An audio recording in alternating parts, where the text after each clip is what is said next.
Quiero en primer lugar agradecer esta invitación a participar de esta fiesta de los que cumplen 50 años desde su egreso.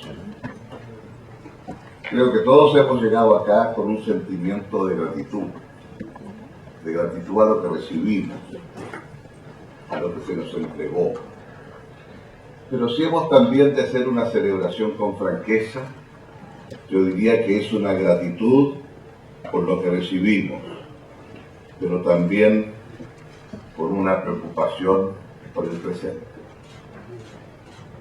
Y en consecuencia, cuando llegamos acá a dar las gracias a lo que nos invitaron a creer en nosotros mismos, a soñar y a proyectarnos, llegamos también con una percepción que aquello a quien venimos a dar las gracias, el instituto, pasa por momentos complejos y difíciles, no el instituto, pero sí lo que muchos de ellos simbolizaban a futuro y al pasado. Cuando uno mira las celebraciones del centenario del instituto, no tienen nada que ver con las de hoy. Fue un país entero que quiso agradecer la gesta institucional, las distintas ceremonias, la forma en que se hace. Ahora son momentos más complejos y difíciles.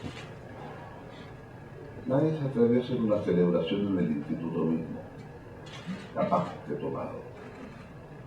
Entonces, lo que creo que es conveniente hacer es preguntarnos qué ha ocurrido y qué ha pasado.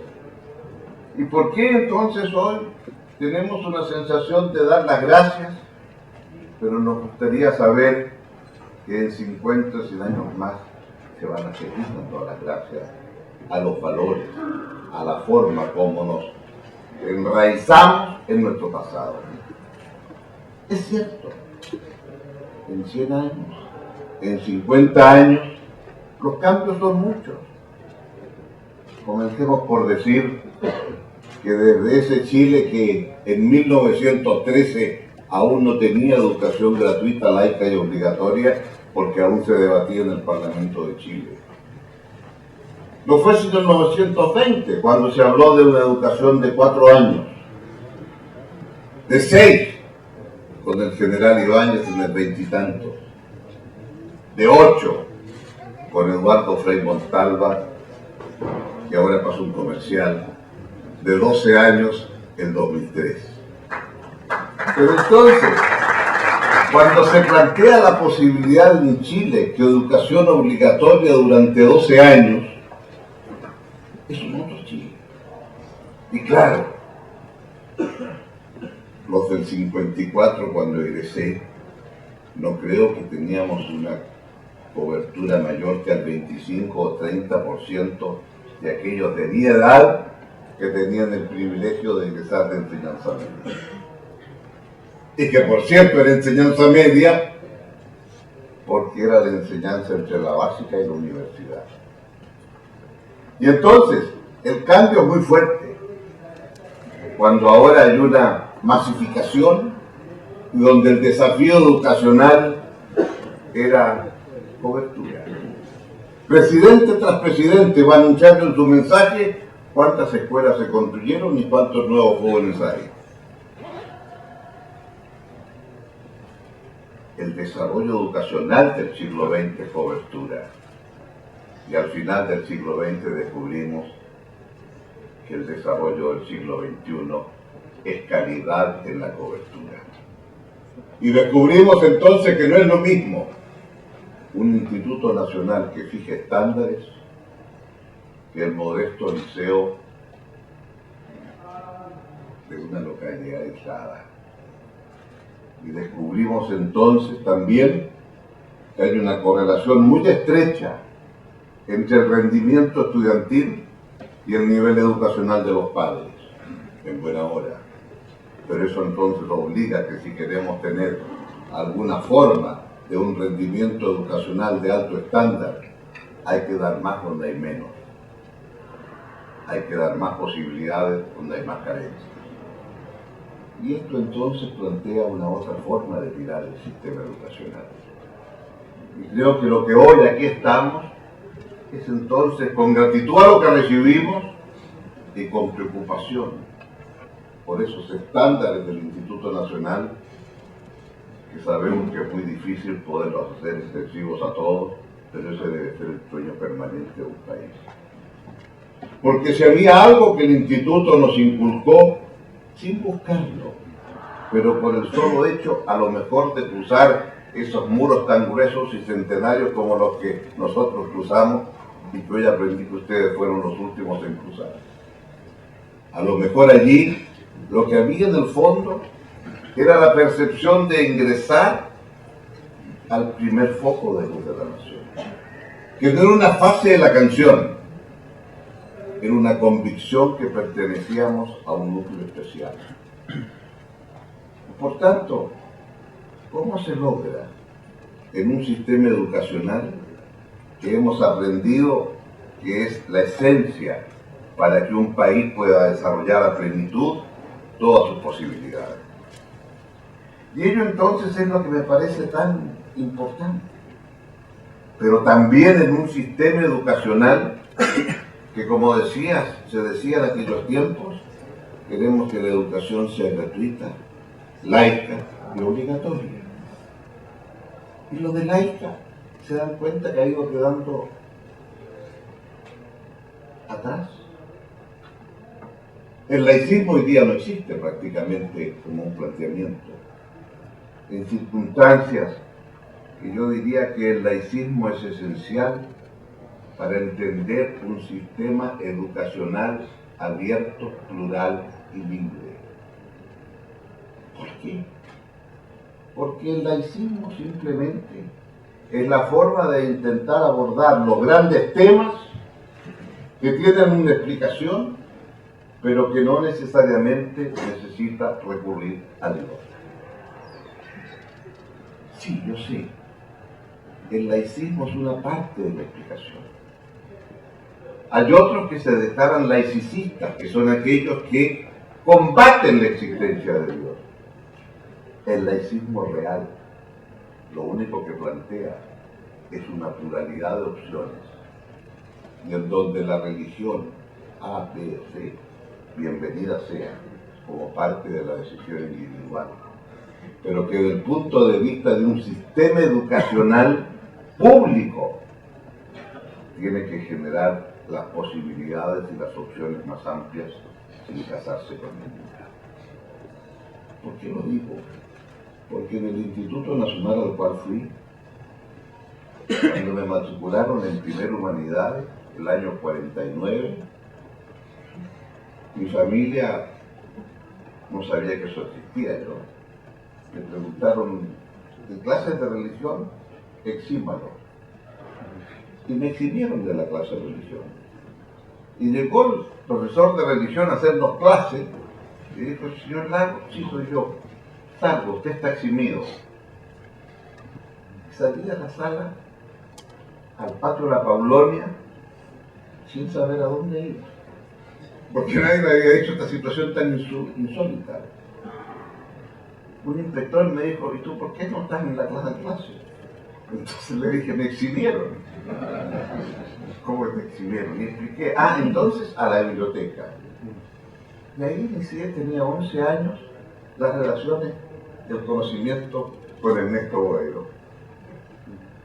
Y claro, después vine a entender, dicho sea de paso, al segundo año no acepté que me eximieran y iba a la clase con el padre Martínez, porque me aburría afuera.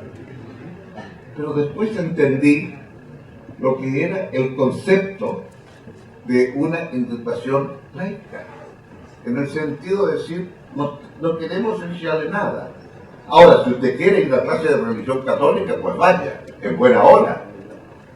Esto es, hay un laicismo militante que combate la creencia y la fe. Hay un laicismo abierto que lo hace plural. Y ese yo creo que es un elemento que debemos intentar recuperar. Es cierto también que existe la otra parte de la ecuación, que es la libertad de enseñanza. Y en virtud de la libertad de enseñanza, todos tenemos derecho a generar nuestros propios espacios educativos para desde allí impartir nuestras propias creencias.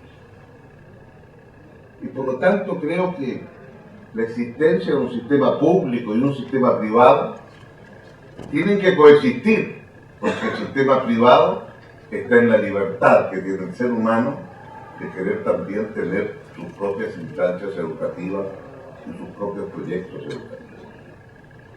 No quiero entrar en un tema un tanto más complejo y polémico, si se puede, en los proyectos privados, utilizar recursos o subsidios públicos, porque entonces no sé si el principio del laicismo se está cumpliendo a cabalidad. Es tema de otro tema. Sin embargo, creo que al llegar hasta acá a agradecer, no me cabe la menor duda que lo que estamos haciendo es volver a reencontrarnos con lo que fueron los valores que el Instituto Nacional nos entregó. Y hoy, aquí se recordó muy bien, el Instituto era fundamentalmente el parámetro por el cual establecíamos lo que deben ser los mínimos educativos del país. Y hoy día entonces, yo creo que para el Instituto los desafíos siguen siendo los mismos que tuvimos ayer. Pero esos desafíos del Instituto los queremos extender al sistema educacional en su conjunto. Y por ello entonces me parece tan importante que para que el sistema educacional pueda tener y mantener los valores educativos del instituto en el cual nos formamos. Porque es lo que aprendimos de nuestros años en las aulas institucionales. Y yo diría que hay 5 elementos centrales que el sistema educativo, a partir de lo que nosotros recibimos, porque en el instituto nos educaron, primero, porque todos los seres humanos somos iguales en dignidad. Y por tanto los seres humanos, si somos iguales en dignidad, tenemos que tener entonces una capacidad de reconocernos a unos a otros como iguales. Segundo, estos seres humanos iguales en dignidad, cada uno de ellos tiene derecho a una visión plural, amplia, con respeto a las creencias de cada uno. Es aquí, en esta pluralidad de miradas, en esta pluralidad de opciones, como lo dice Claudio Magritte con tanta fuerza y con tanta relevancia, cuando dice que, en un sentido muy amplio, la laicidad significa tolerancia, dudas dirigidas a las propias certezas, ironía para con uno mismo y sus convicciones, desmitificación de todos los ídolos, incluidos los propios. Se trataría entonces de la capacidad de creer en algunos valores, aunque sabiendo que también existen otros que son respetables. Visto de esta manera, entonces, el laicismo sería equivalente, continúa diciendo Magritte, a una forma más rica y más amplia de fraternidad, la de aquellos que son capaces de abrazar una idea sin someterse a ella, de comprometerse conservando la independencia crítica, de no hacerse trampas, encontrando 1000 justificaciones para las propias faltas y de reírse de lo que aman sin dejar por ello de amar. Aquí es donde yo creo que hay entonces, cuando hablamos de cómo avanzamos de una educación que entrega una sociedad plural, una visión plural, lo esencial. Y lo tercero que aprendimos del instituto, cómo somos capaces de transformarnos en ciudadanos responsables. Responsables y en cuanto a tal tenemos derechos, pero a ratos se nos olvida que también tenemos deberes. Y esos deberes entonces el labor omne minci lo está diciendo todo. El trabajo, el deber de tener el trabajo hecho con seriedad. Y por tanto entonces ser ciudadanos responsables significa que nos debemos a un proyecto colectivo llamado Chile y su gente. Y ser ciudadanos responsables entonces significa también una capacidad de comprensión y de entendimiento entre nosotros en esta sociedad nuestra. Y sé de decir algo que lo siento profundamente. Siento que lo hemos hecho bien en los últimos años, largos años, pero siento a ratos que por sentirnos que lo hemos hecho bien, a lo mejor no terminamos de hacer bien la tarea. Aprendí que en el centenario de Chile, Chile pensó que lo iba a hacer y al final no lo hizo. Y 50 años después, Aníbal Pinto Santa Cruz escribió Chile un caso de desarrollo frustrado. Hoy día siento que estamos a punto de hacerlo y hacerlo bien. El problema es cómo concordamos en una sociedad chilena que tiende a polarizarse en lo político, en lo económico, en lo social. Si somos ciudadanos responsables, busquemos los mecanismos de encontrar consensos básicos para el tramo final que tenemos que dar para tener un Chile distinto. No queremos que a mitad del siglo XXI un nuevo Aníbal Pinto escriba otra vez un caso de desarrollo frustrado. Y al mismo tiempo, como aquí recordamos muy bien los que me antecedieron, en un mundo cada vez más global, entonces el sistema educacional y el instituto nos lo enseñó, como tan bien lo decía en esa prosa envidiable Antonio Escármeta, orgullosos de nuestra historia y nuestra cultura, de nuestras raíces, porque en definitiva, en el largo plazo, eso es lo que permanece en una sociedad. Por definición, el poder es transitorio y en democracia, como debe serlo, con fecha de vencimiento. Pero sí, lo que no es transitorio y permanece es la cultura. Esto que el ser humano es capaz de crear entre el polvo y las estrellas, al decir de rato.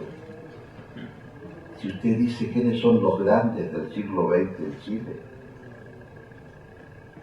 entre una Mistral y una Neruda, va a cubrir buena parte de aquello. Y en consecuencia, ¿cómo somos capaces de preservar nuestra identidad y nuestras raíces en un mundo que va a ser cada vez más global? Porque precisamente porque es global, tenemos que anclarnos en lo que somos, en esta patria a ratos que parece isla.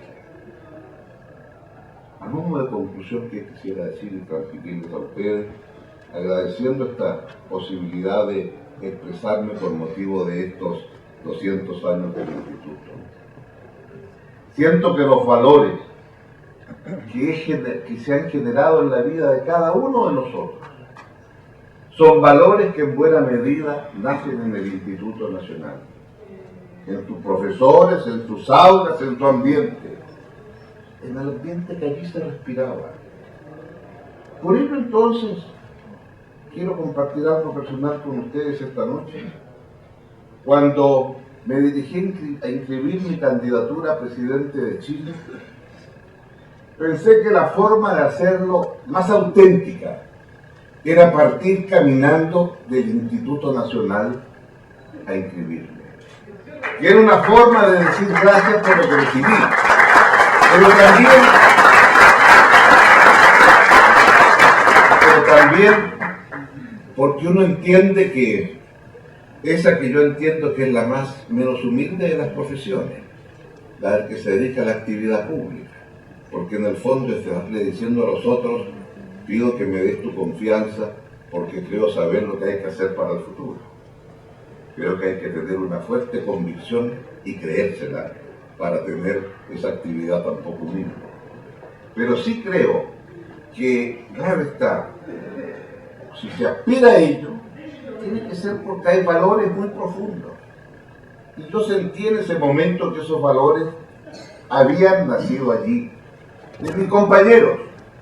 Como dije en esa entrevista, conversación que tuvimos, que venían de los 4 puntos cardinales de la ciudad de Santiago, con todo lo variopinto que es el Santiago de hace 60 años, en cada uno de esos puntos cardinales.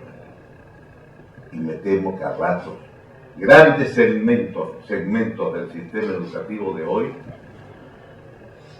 no tienen la riqueza y diversidad de los 4 puntos cardinales de hace 70 años. Y entonces,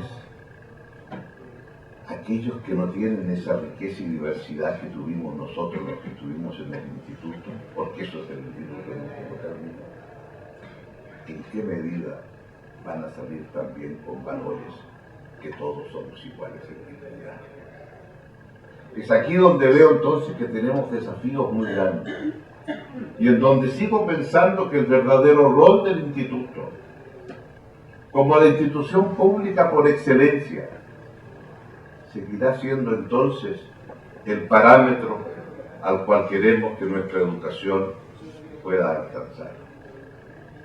Puede ser difícil, pero también aprendimos que lo importante es el primer paso y lo importante es soñar.